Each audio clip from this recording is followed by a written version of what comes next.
Buenas noches, bienvenidos al Criminalista Nocturno.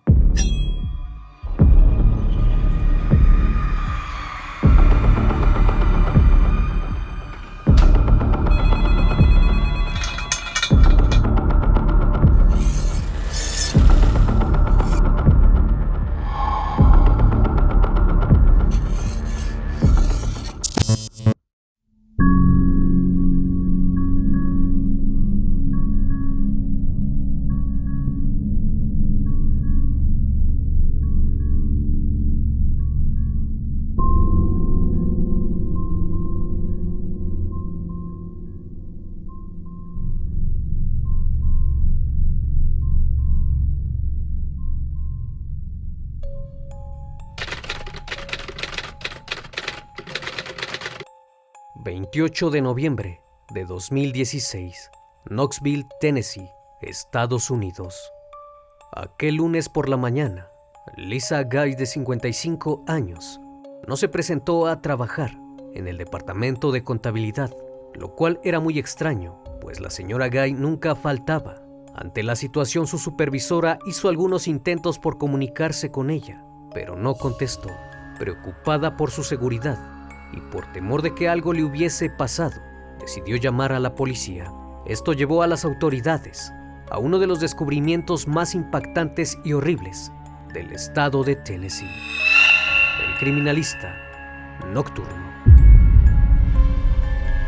Los oficiales del condado de Knox respondieron a una llamada para realizar un control de bienestar a la casa de Lisa Guy y Joel Guy Sr., de 61 años, en el 11.434 de la calle Golden View Lane, en Knoxville. Cuando acudieron al lugar, parecía que se encontraba vacía. Sin embargo, la casa estaba a la venta, pero no había cerradura inmobiliaria en la puerta principal, la cual les sirve a los vendedores de bienes raíces para entrar en dado caso que el dueño no esté. Al mirar hacia el interior de la puerta principal, pudieron ver varias bolsas de mandado en el suelo y unas cajas de cerveza. La policía rodeó la casa y vieron que la puerta trasera se encontraba sin la perilla y la habían colocado en la puerta principal. Cuando uno de los oficiales se acercó al agujero para ver lo que había al interior, pudo sentir un calor que emanaba del inmueble, junto con un olor muy extraño de algunos químicos. El otro oficial, que se encontraba inspeccionando la casa, abrió uno de los vehículos que se encontraban en la entrada y presionó el botón del control que había en el auto para abrir la puerta del garage y así acceder al interior del domicilio. Cuando entraron a la casa, pudieron sentir un calor sofocante. El termostato estaba ajustado a 90 grados. Las bolsas estaban sobre el suelo y cuando se acercaron a una mesa, se encontraban dos carteras, unas llaves, un mazo y una bolsa de mano. Justo a un lado, en otra mesa, estaban dos rifles. Los oficiales se dirigieron a la cocina, pues había una olla hirviendo en la estufa. Posterior a eso, decidieron subir las escaleras y mientras iban avanzando, escucharon los ladridos de un perro que estaba encerrado en un dormitorio. Al mirar hacia el piso, pudieron observar que las paredes estaban salpicadas de sangre. Inmediatamente los policías se pusieron guantes y caminaron hasta el final del pasillo, donde hallaron grandes manchas de sangre en la alfombra y las manos desmembradas de una persona. Horrorizados por lo que estaban viendo, continuaron con la búsqueda. Encontraron posteriormente la ropa de Lisa a un lado de un charco hemático, junto con un limpiador de tuberías de alcantarillado, bicarbonato de sodio, limpiador de drenaje, lejía, peróxido de hidrógeno y ácido muriático. Cerca de ahí había una maleta que tenía una nota de venta con el nombre de la ferretería AC. Cuando entraron al baño principal, pudieron observar que en el lavamanos había un cuchillo de cocina y estaba manchado de sangre. Algunos productos y guantes de látex en color azul habían sido utilizados. Al fondo observaron dos grandes contenedores de plástico azul de 45 galones, en cuyo interior se encontraban dos cuerpos, un hombre y una mujer, parcialmente licuados por las sustancias que había al fondo. Lo más terrorífico del hallazgo fue que el cuerpo de la fémina no tenía cabeza y el hombre no tenía las manos. El olor era tan penetrante y la casa tan peligrosa por las sustancias que había ahí, que los investigadores tuvieron que usar trajes para materiales peligrosos y así poder procesar el lugar de investigación. Posterior a tan espantoso hallazgo, procedieron a buscar la cabeza de la víctima, la cual no había sido hallada por ningún lado, hasta que uno de los oficiales se le ocurrió abrir la olla que se encontraba sobre la estufa, y el descubrimiento fue impresionante, debido que al interior estaba la cabeza. Una vez observado el lugar, procedieron con la preservación del mismo y solicitaron la presencia de los peritos. Las víctimas fueron identificadas rápidamente como los propietarios del inmueble. Se trataba de Lisa Guy y Joel Guy Sr., quienes fueron sacados de aquellos líquidos corrosivos en partes para ser llevados al servicio médico forense para la necropsia. El can fue sacado de inmediato de una de las recámaras, pues el olor a químicos combinado con la putrefacción de los cuerpos era insoportable. La cantidad de indicios en el lugar de los hechos era bastante considerable. Hasta este punto era evidente que quien asesinó a la pareja lo había planeado con anterioridad. Ello llevó a los investigadores a las notas de venta de la ferretería Ace Hardware Store en Luisiana, encontradas en la maleta. Al revisarlas más a detalle, encontraron otra nota sobre el limpiador del alcantarillado y un cuaderno en cuyo interior tenía las pistas claves para resolver los asesinatos. Los escritos detallaban claramente un plan macabro. En sus páginas había una lista de cosas que tenía que hacer antes de cometer el crimen, junto a los artículos necesarios para perpetrarlo.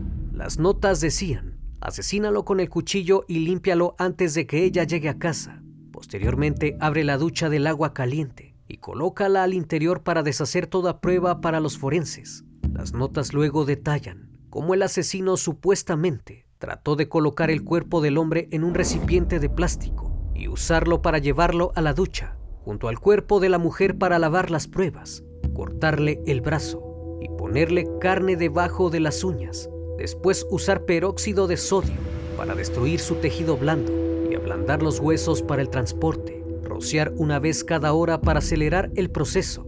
Las supuestas instrucciones aconsejan limpiar las áreas cercanas a las habitaciones y los baños, no sin antes subir la calefacción a 90 grados en la casa, porque acelera la descomposición y derrite las huellas dactilares.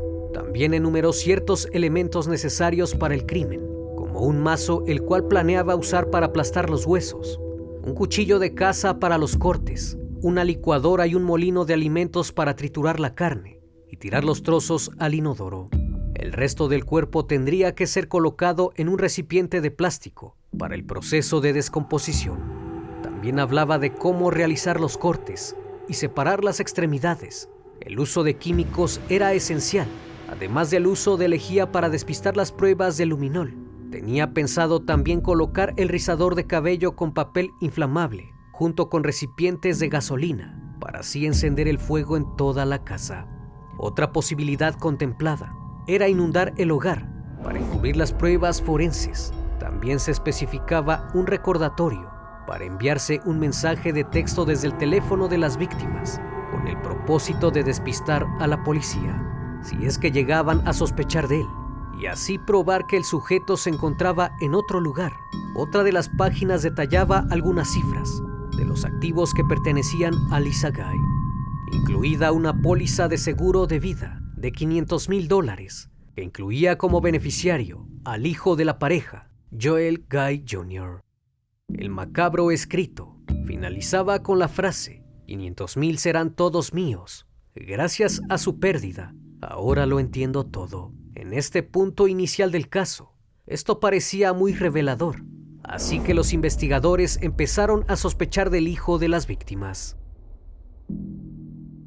Al día siguiente, los investigadores siguieron procesando el lugar y encontraron otros recibos de compra del día 26 de noviembre. Al ser el recibo más reciente, comenzaron por ahí, cuando la policía acudió al centro comercial Walmart, ubicado en Knoxville. Pidieron las grabaciones de las cámaras de seguridad de ese día y hora en específico. Y es entonces que las sospechas fueron confirmadas. A las 3:35 de la tarde de ese sábado, se pudieron observar en las cámaras de vigilancia a Joel Guy Jr. con comprando algunos artículos de primeros auxilios, como son los guantes, ungüentos y vendajes.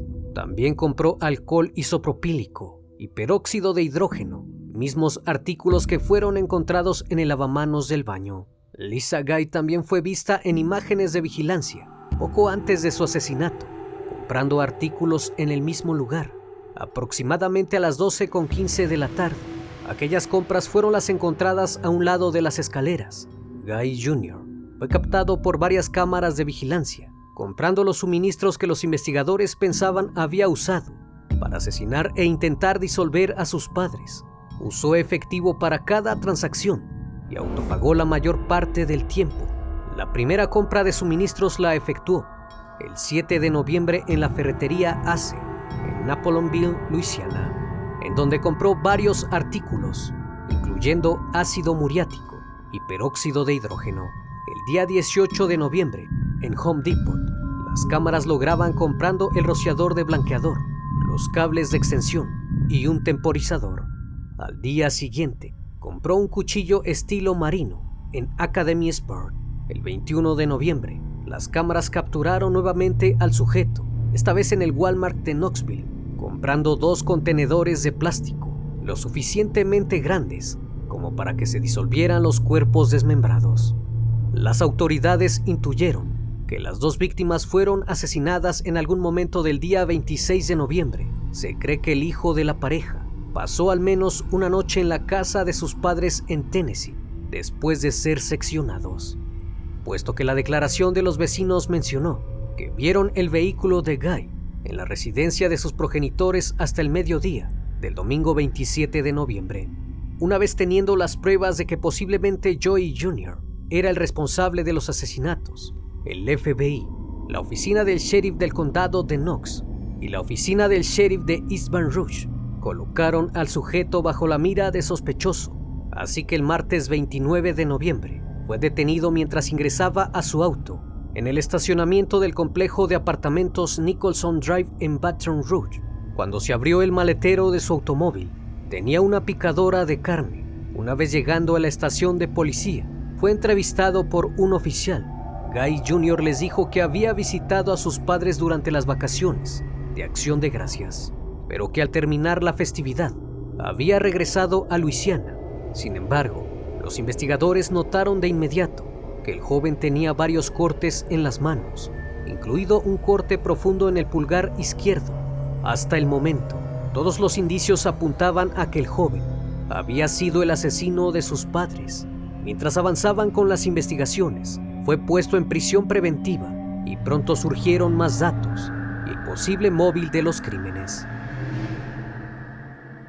Joel Guy Sr., de 61 años, recientemente se había jubilado. Era diseñador de ingeniería en oleoductos, y Lisa, de 55 años, trabajaba como administradora de cuentas por pagar de recursos humanos. La pareja había estado casada por 31 años. Joel tuvo 3 hijas de un matrimonio anterior, hasta que conoció a Lisa, y tuvieron a su hijo menor Joel Guy Jr. En el año de 1988, ambos eran considerados personas bondadosas y muy cariñosas. Eran las personas más compasivas que se podía encontrar, además de que tenían un gran sentido del humor. No había ninguna duda de que ambos se amaban y eran la pareja ideal. Disfrutaron de todo lo que implicaba estar juntos, que incluía estar en la naturaleza y en el agua, y algo que los distinguía mucho era que amaban a sus hijos y a sus nietos de una manera incondicional. Lisa trabajaba no por necesidad, sino para poder darle dinero a su hijo menor, que llevaba apoyándolo económicamente cerca de 10 años y le pagaba un alquiler en Baton Rouge, en Luisiana. El chico se graduó de la Escuela de Matemáticas, Ciencias y Artes en Luisiana en el año 2006. Nunca había sido empleado y dependía totalmente del apoyo de sus padres. Guy Jr. pasó un semestre en la Universidad de George Washington y luego asistió a la Universidad Estatal de Luisiana, supuestamente capacitándose para convertirse en cirujano plástico. La pareja recientemente había vendido su casa y Lisa planeaba dejar el trabajo. El día de Acción de Gracias, decidieron informarle a su hijo que ya no lo apoyarían económicamente. Días antes, su madre le comentó que estaban pensando mudarse a una casa en la montaña, a 90 millas de distancia de Knoxville, para poder disfrutar sus últimos días. Toda la familia esperaba con ansias la reunión navideña. Guy Jr. llegó a la casa de sus padres el miércoles 23 de noviembre para reunirse con toda la familia. La relación del chico con sus progenitores parecía ir muy bien. Incluso sus hermanas testificaron más tarde que durante la cena el joven se comportó muy extrovertido y amigable. Se le veía muy feliz. Dijeron que esto era algo inusual, porque por lo general era muy distante y reservado, pues casi no convivía con nadie. Al término de la celebración, sus hermanas regresaron a sus hogares.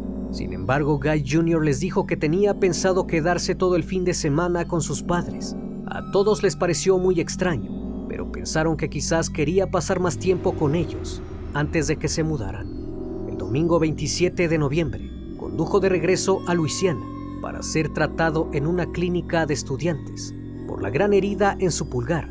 Sus padres, irónicamente, fueron encontrados al día siguiente de que él se marchara. En todo momento se declaró inocente y dijo que no sabía nada sobre el asesinato de sus padres, aunque dijo que, si lo llegaban a encontrar culpable, quería que le dieran la pena de muerte.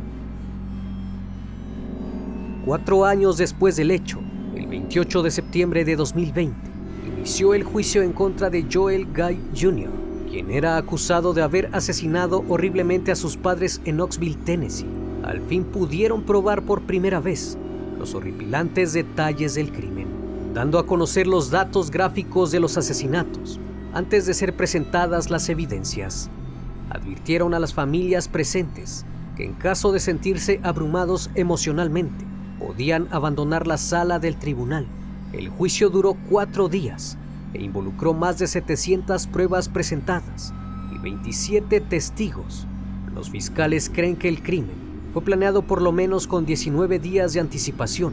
Además, dejó en claro que Joel tenía la intención de regresar a la casa de sus padres en Knoxville para terminar su diabólico plan.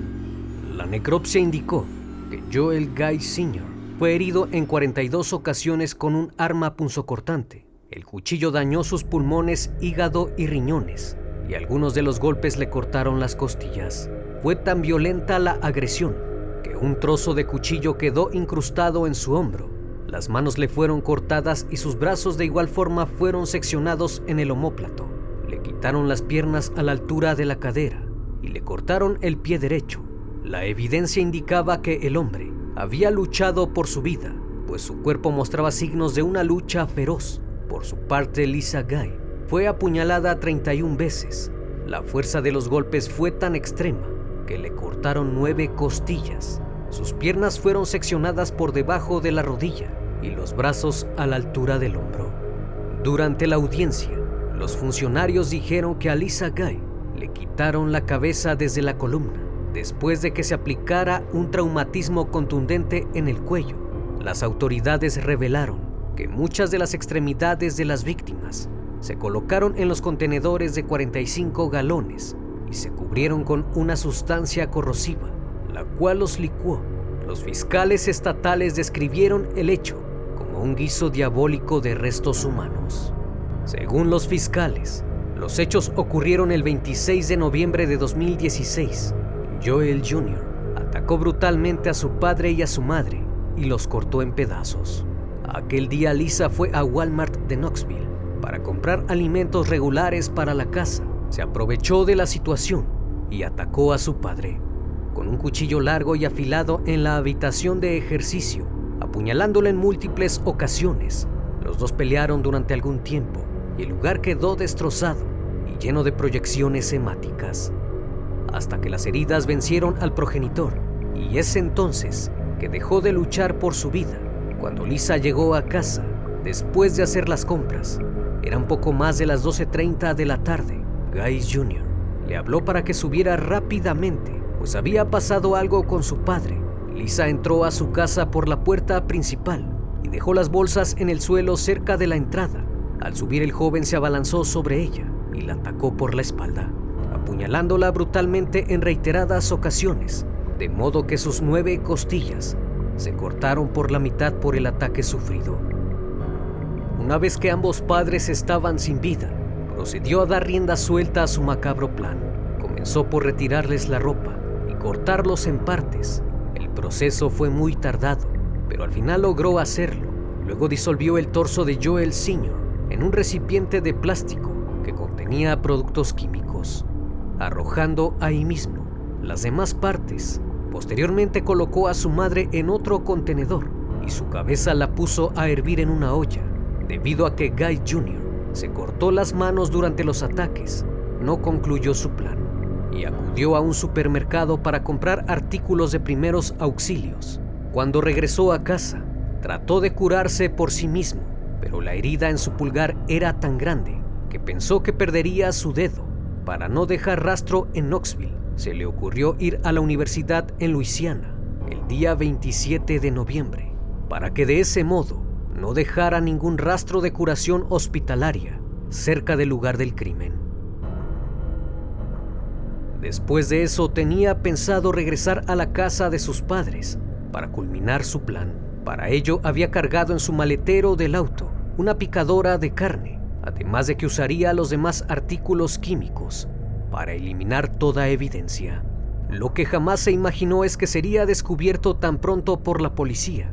Durante su juicio, la defensa argumentó que algunas pruebas, incluidas las imágenes de seguridad, no eran admisibles debido a la forma en que se recopilaron. Sin embargo, el testimonio de muchos testigos y familiares ayudó para que el caso no quedara impune. La doctora Huss, médico forense del caso, testificó que el lugar de los hechos estaba repleto de productos químicos y muchas manchas hemáticas esparcidas por toda la casa. Observó que varias habitaciones en la casa parecían estar involucradas. El calor al interior era sofocante. Mencionó que el proceso para sacar los cuerpos fue muy complicado, ya que era un proceso muy complejo, porque los cuerpos estaban casi disueltos. Incluso tuvieron que mandar a un especialista a drenar los contenedores, porque moverlos con los químicos dentro era imposible. La doctora agregó a su testimonio que la cabeza de Joel Guy Sr. fue encontrada completamente esqueletizada. La piel de la mayor parte de su cuerpo había sido completamente disuelta por la solución química, exponiendo tejido muscular y huesos en algunas áreas. La causa del deceso fue por trauma de fuerza aguda, mientras que la cabeza de Lisa, encontrada dentro de la olla, aún tenía la piel, el cabello y el cuero cabelludo intacto. Se determinó que la causa del deceso fue por las múltiples lesiones por fuerza cortante. El testimonio de la médico forense demostró un plan muy elaborado que no fue concluido por causas externas, puesto que el último punto en las anotaciones de la libreta era triturar la carne y tirar los restos al inodoro. Finalmente, Joel Guy Jr. fue descrito por sus familiares y por un compañero de cuarto que vivía con Guy en un internado al que asistían en una escuela para estudiantes excepcionales, como socialmente incómodo, solitario y callado, que con el tiempo se volvía más retraído. De alguna forma, a nadie le sorprendió que cometiera tales hechos. Según los fiscales, lo que motivó al chico a cometer el crimen fue la traición que sintió cuando sus padres le dijeron que no lo apoyarían más. En esos momentos planeó vengarse de ellos y elaboró un detallado plan con el propósito final de quedarse con el dinero del seguro de vida de su madre. Por estos actos, Joel Guy Jr. fue sentenciado a 2 cadenas perpetuas con posibilidad de libertad condicional después de 51 años por cada uno de los cargos de asesinato en su contra. Una vez más, mi querido público, gracias por visitar este canal. Si aún no estás suscrito, te invito a que lo hagas, ya que cada semana son compartidos casos como este. Esto es El Criminalista Nocturno. Hasta la próxima emisión. Buenas noches.